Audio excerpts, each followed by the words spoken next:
Dewan Juri yang terhormat, saya Iman Maulana, mahasiswa Universitas Islam Yusuf Tangerang. Sebagai pemerintah, tentunya saya sangat menyesali adanya glorifikasi spesifik karir, karena hal ini tidak memiliki landasan hukum. Itu yang pertama yang akan saya bahas.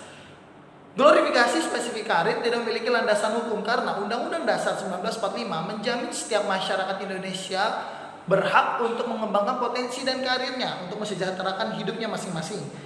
Sehingga tentu spesifik karir ini apabila dipaksakan dan untuk dipakai untuk seluruh aspek atau seluruh manusia di Indonesia, maka ini merampas hak insan individu seseorang untuk mendapatkan pilihannya sendiri kalau sampai dipilih dengan glorifikasi spesifik karir tersebut. Selain daripada kekuatan hukum yang tidak mengikat tersebut, yang kedua saya ingin membahas bahwa pemerintah belum menjamin tentang glorifikasi spesifik karir. Pemerintah belum menyiapkan seperti misalnya pengadaan biaya secara besar-besaran untuk sertifikasi orang-orang yang ingin menjadi dokter, atau orang-orang yang ingin menjadi seorang trainer public speaker, atau orang-orang yang ingin misalnya menjadi seorang trainer dalam bidang-bidang tertentu. Pemerintah belum menjamin anggaran-anggaran tersebut, dan pemerintah juga belum mengeluarkan kebijakan-kebijakan tersebut secara khusus dalam bidang glorifikasi spesifik karir. Inilah mengapa kami sangat menyesali adanya hal-hal tersebut. Karena biar bagaimanapun, artinya titik berat ini ada dibebankan kepada masyarakat yang ingin mengajukan glorifikasi spesifik karir tersebut.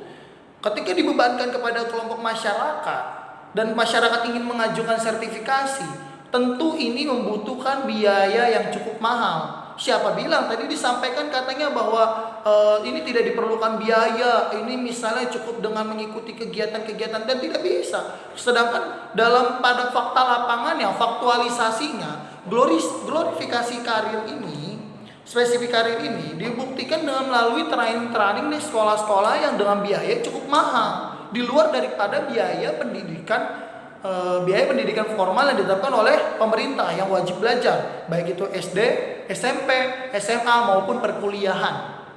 Inilah yang menjadi landasan kuat kami sebagai pemerintah sangat-sangat menyesali adanya glorifikasi spesifik karir.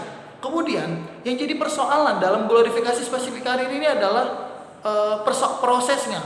Padahal memiliki sertifikat atau tidak memiliki sertifikat belum menjamin keberhasilan dari pencapaian kerja. Pencapaian kerja itu sebetulnya adalah bagaimana seorang si karyawan masyarakat atau si orang pekerja tersebut mampu mengembangkan potensi pada saat proses pembelajaran. Pembelajaran yang dimaksud bukan hanya dalam sertifikasi saja. Pembelajaran bisa saja diproses dalam lingkungan masing-masing, atau bahkan ketika ia melakukan lamaran kerja dan kemudian ia berusaha mengembangkan karir melalui training di tempat kerja tersebut. Artinya, kalau saja glorifikasi spesifik karir ini ditetapkan dengan saklek atau dengan tetap deadlock, bayangkan bagaimana masyarakat Indonesia yang banyak peluang kerjanya agak sulit karena terlalu dipilih dengan spesifik karir tersebut. Padahal kalau semua dibuat general, banyak orang yang punya kesempatan untuk belajar melalui karir-karir tersebut. Misal begini, ketika ada perusahaan yang membutuhkan orang-orang yang memahami tentang digital marketing misalnya, dan dibutuhkan adalah glorifikasi spesifik karir dengan sertifikasi orang yang mampu atau orang yang sudah mahir di bidang digital marketing. Ini artinya tidak ada kesempatan kepada kelompok-kelompok fresh grade atau yang baru lulus dari sarjana untuk bisa belajar digital marketing. Padahal ketika bisa jadi seperti saya misalnya lulus dengan Fakultas Ilmu Sosial dan Ilmu Politik, namun ketika saya melamar di digital marketing dan saya melakukan training di sana, bisa jadi saya mengembangkan karir di sana dengan baik, bahkan lebih bisa melewatkan daripada orang-orang yang punya sertifikat. Itu bisa menjamin, dan tentunya belum pasti loh daripada yang punya sertifikat itu tadi. Itu artinya peluang-peluang pembelajaran harus dibuka selebar-lebarnya tanpa harus ada spesifikasi dan golongan pembagian kepada seluruh insan-insan calon pekerja. Itu juga penting.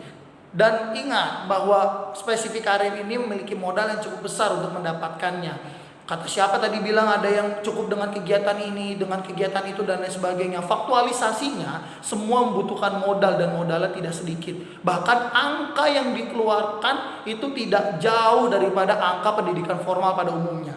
Misal, saya ambil contoh ketika saya berkuliah di sarjana dengan biaya per semester adalah 6 juta. Dan biaya sertifikasi kurang lebih dalam pendidikannya saja misalnya 2 juta dalam sebulan. Kan itu arti tidak jauh beda. Hanya untuk berbicara sertifikat dan pernyataan lulus sebagai seorang yang memiliki golongan karir tersebut. Artinya saya dengan ini sebagai pemerintah sangat menyesali hal tersebut, karena hal tersebut tidak diperkuat dengan landasan hukum apapun. Dan saya meminta dan mengajak bahwa kita harus sama-sama memberikan kesempatan peluang kerja kepada siapapun. Meskipun dalam hal ini ada yang fresh grade atau ada yang newbie atau yang baru lulus dan lain sebagainya, itu juga belum tentu menjamin bahwa orang tersebut tidak akan mampu menyelesaikan pekerjaan dengan baik. Banyak orang-orang yang tidak lulus sampai sarjana sekalipun tapi ternyata karirnya melonjak tinggi, bahkan dengan memiliki banyak usaha. Demikian dari saya, Iman Maulana. Wassalamualaikum warahmatullahi wabarakatuh.